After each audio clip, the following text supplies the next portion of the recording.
Assalamualaikum warahmatullahi wabarakatuh. Selamat pagi dan salam sejahtera buat kita semua. Selamat datang di program Pernyataan Diri Dosen untuk kinerja Tridharma Perguruan Tinggi PDD UKT PT di bidang pengajaran yang merupakan media dari sertifikasi dosen.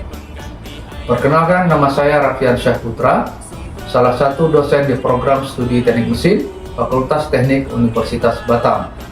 Pada kesempatan ini, saya akan menjelaskan terkait dengan salah satu mata kuliah yang saya ampuh, yaitu Mekanika Fluida.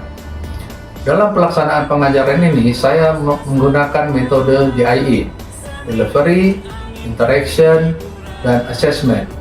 Di mana delivery, saya akan memberikan bahan pengajaran, kemudian di dalam interaktif, saya akan melakukan tanya jawab dan melakukan komunikasi dua arah dengan mahasiswa.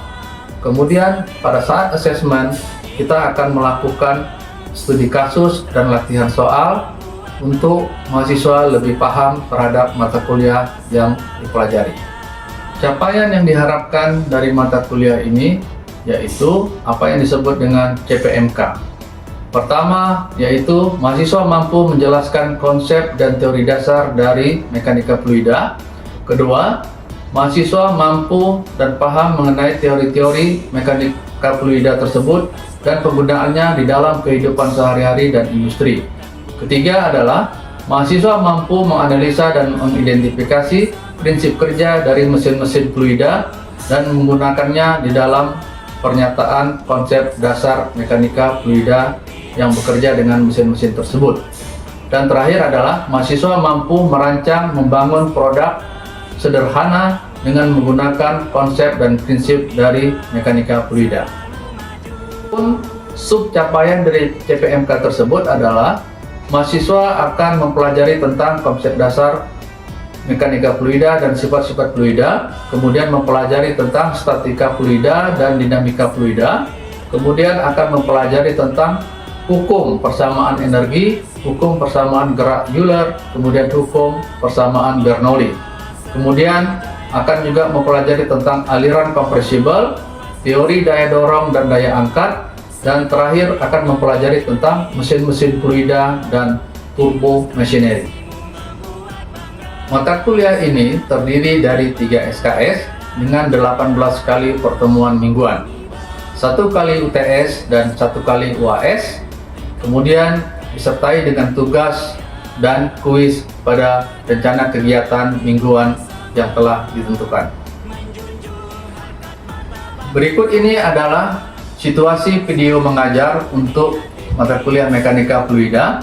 Sebelumnya saya mengucapkan terima kasih kepada semua penonton yang telah meluangkan waktunya untuk menyaksikan video ini. Semoga menjadi ilmu yang bermanfaat dan saya ucapkan selamat menyaksikan. Terima kasih. Pagi semuanya. Amin. Assalamualaikum warahmatullahi wabarakatuh. Alhamdulillah, pagi hari ini kita dapat berkumpul melanjutkan kuliah Mekanika Fluida.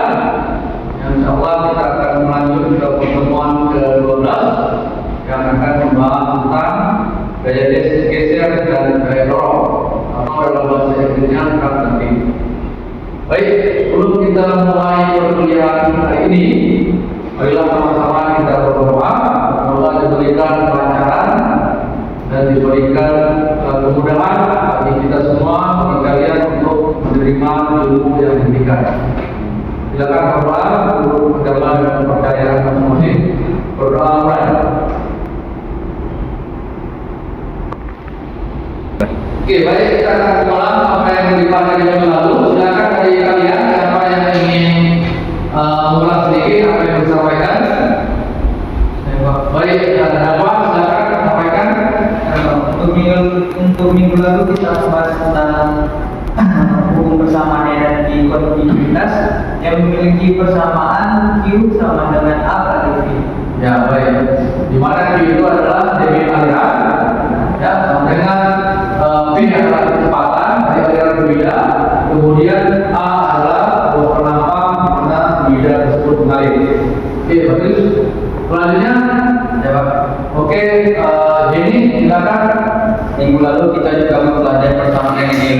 yaitu di mana yang membahas masalah aliran gesekan fluida.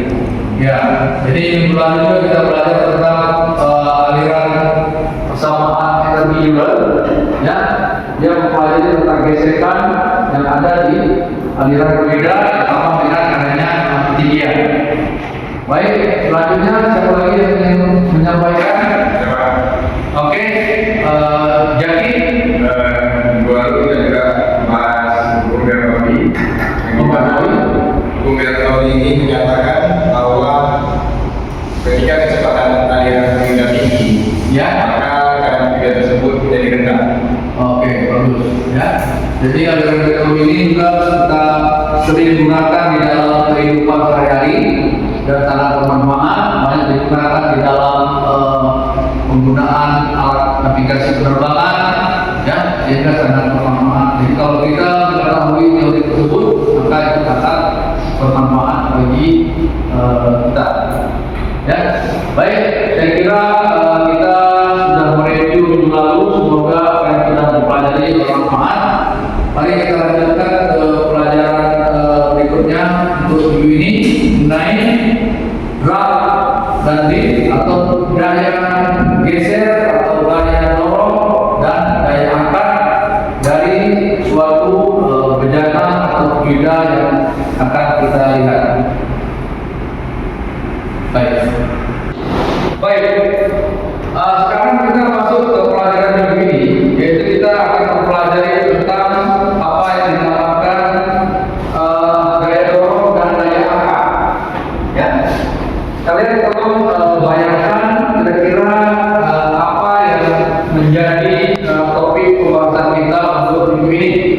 Ya, adapun capaian pembelajaran yang akan kita target untuk materi ini adalah agar mahasiswa itu mampu memahami konsep dan teori dari daya angkat dan daya dorong. Kalian harus pahami teorinya, kemudian konsepnya seperti apa dan penggunaannya. Kemudian mahasiswa harus dapat juga menggunakan teori atau rumus yang digunakan dalam menghitung berapa daya angkat dan berapa daya dorong dari suatu bejana fluida, sehingga dapat menjadi acuan bagi kalian untuk melakukan aplikasi di dalam perhitungan dalam studi kasus yang akan dilakukan. Ya.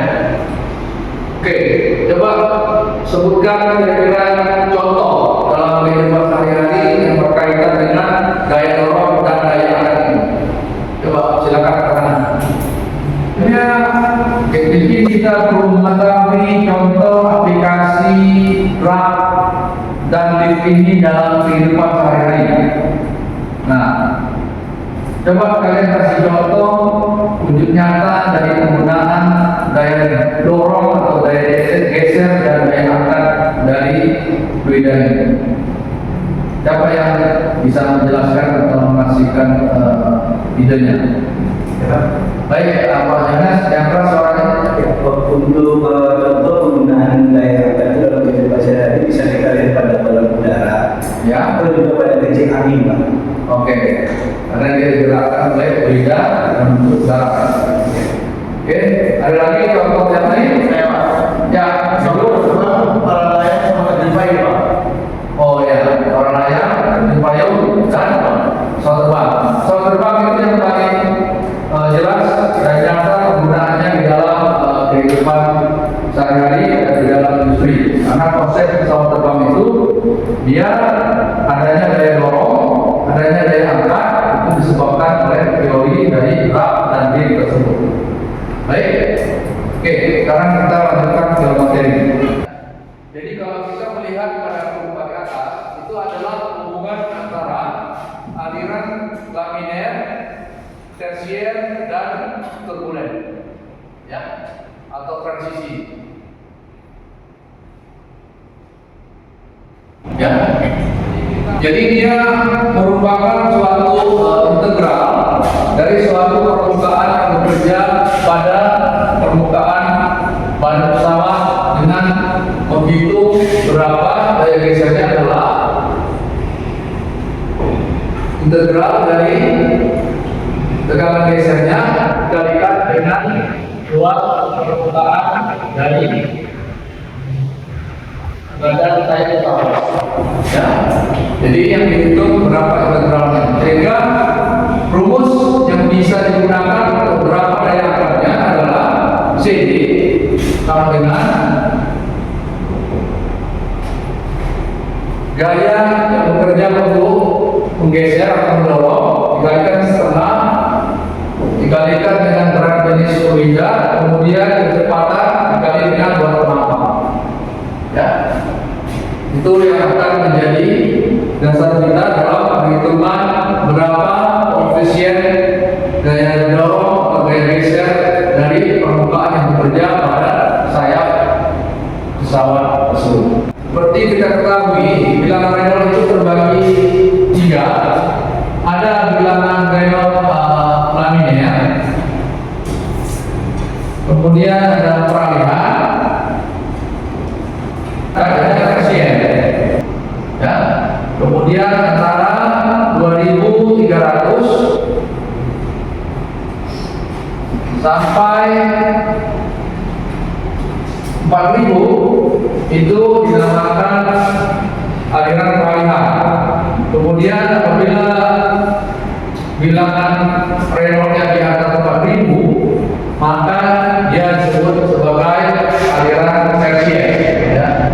Jadi kalau kita melihat pada kurva di atas, itu adalah hubungan antara aliran laminar, tersien, dan turbulen, ya, atau transisi. Semakin besar bilangan Reynolds-nya, maka gaya gesernya akan semakin besar. Ada koefisien gerak yang sangat signifikan. Baik, siapa yang mau berpendapat? Dari dulu, angkat tangan. Dari bentuknya mungkin, bentuknya, ya. Karena mobil yang dikeluarkan pada tahun 1920 itu lebih berbentuk peta, sehingga dia akan menerima gaya geser yang lebih besar dibandingkan dengan mobil yang luas pada tahun 2000-an. Ya. Dari situ terlihat bahwa ada perubahan dari bentuk bentuk geometri dan bentuk aerodinamis dari mobil yang dikeluarkan. Sekarang kita melihat ada satu contoh kasus bagaimana daya geser itu dikerjakan atau berpengaruh terhadap suatu benda di atas permukaan. Pada contoh soal 1 dijelaskan sekelompok asap dengan dimensi diameter 1 meter, kemudian L ketinggiannya 25 meter, terkena tiupan angin, artinya dia menerima tekanan dari udara dengan kecepatan 50 km per jam. Nah, pada kondisi udara yang standar, coba hitung berapa RE atau bilangan Reynolds dan bending moment yang terjadi pada kapal terbang. Ya, nah dengan menggunakan rumus yang sudah kita ketahui tadi, mungkin kalian bisa mengerjakan atau sama-sama kita evaluasi penggunaan rumus dari koefisien gerak. Ya, silakan dari kalian siapa yang bisa ke depan? Saya Pak. Baik, semuanya silakan.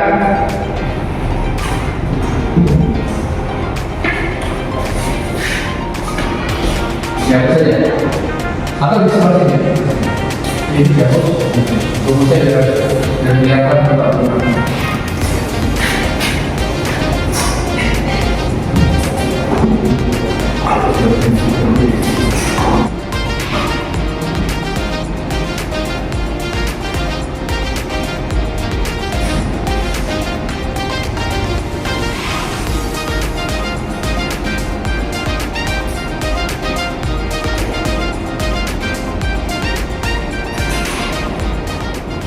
Selanjutnya kita akan membahas tentang gaya angkat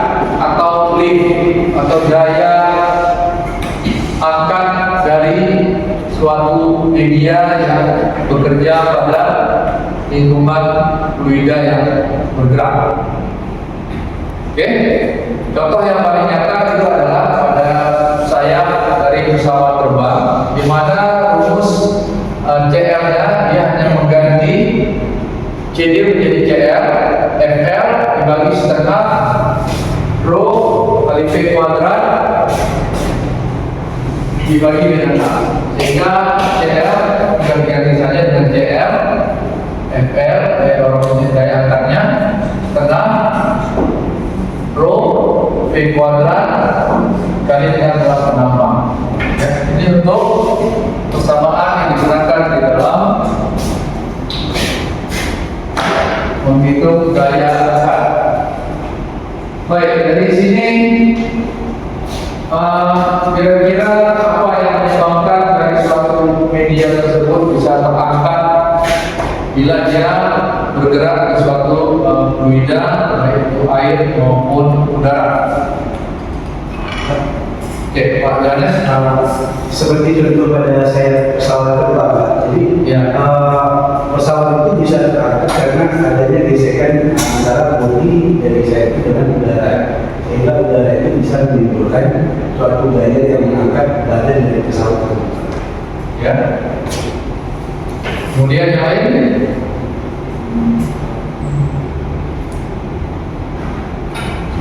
Saya pakai ini kan seperti contohnya kapal pesawat juga membeda reduksi. ya. Karena pesawat itu bisa terbang karena daya tekanan dari udara Ya, maksudnya ada yang mendorong yang mendorong dari mesin, kemudian ada di bagian belakang pesawat yang membuat dia menukik atau dia menaik atau mengangkat dari bodi pesawat tersebut. Oke, yang lain? Ya. Karena juga pesawat itu memiliki bentuk khusus yang menyebabkan tekanan di atas itu rendah dan tekanan di bawah itu tinggi. Ya, kalau tekanan di udara itu relatif sama, ya. Tapi yang membedakan dia itu adalah bentuk dari spek itu yang bisa menaik atau turun, dan itu menunjukkan dia bisa menukik atau menurun seperti yang kita tadi. Ya, tekanan udara di udara itu relatif sama. Ya. Kenapa dia bisa bergerak mendorong? Karena adanya tekanan atau adanya mesin jet yang bekerja pada sayap pesawat tersebut. Ya, yang lain kira-kira ada lagi ide kenapa dia bisa mengangkat? Kalau kita lihat dari simulasi ini, ya, nah itu akan terlihat jelas di mana kapan dia naik dan kapan dia turun, ya. Ketika ada ekor atau ada bagian ekor tempat dia menaikkan atau menurunkan, terlihat pada simulasi gambar pada permukaan fluida yang dibuat tersebut, ya. Ketika dia menukik ke atas, ya, maka ekor itu akan membuat arah atau daya ke atas, sehingga bagian depan itu akan menyebabkan dia terangkat ke atas. Maka bagaimana alasannya? Karena sayapnya dipakai untuk melakukan rem. Ya. Kemudian dia ada dua. Pertama, dia memberikan tekanan geser yang kuat, ya, yaitu pada bagian span yang sini, ya. Dia mengangkat ke atas, dia akan menahan daya geser yang besar sehingga dapat melaju kecepatan dari pesawat terbang. Kemudian pada bagian bawah, dia menukik ke bawah, otomatis dia akan menahan fluida yang bergerak dari depan, menahan dari bawah. Jadi dia ada dua tekanan, yang atas dan yang bawah. Hasil bagian atas itu untuk melakukan pengereman dan memberikan tekanan pesawat agar bisa mengurangi kecepatan. Ya. seperti itu. Ya. Kemudian kita lihat pada gambar yang kedua. Nah, ini apa pendapat kalian tentang kondisi pada sayap atau spek seperti yang terlihat pada gambar? Ini ketika pesawatnya sedang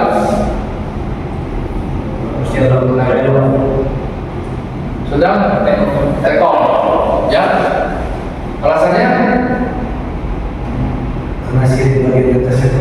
Ya, karena sirip bagian bawah dia membuat saya berhenti ke atas, ya. Jadi itu alasannya. Terlihat jelas bahwa dia dalam keadaan take off atau dia sedang naik pada ketinggian tertentu, ya. Jadi sangat jelas yang harus kita pahami dalam mempelajari gaya angkat dan gaya dorong. Demikian PDD UK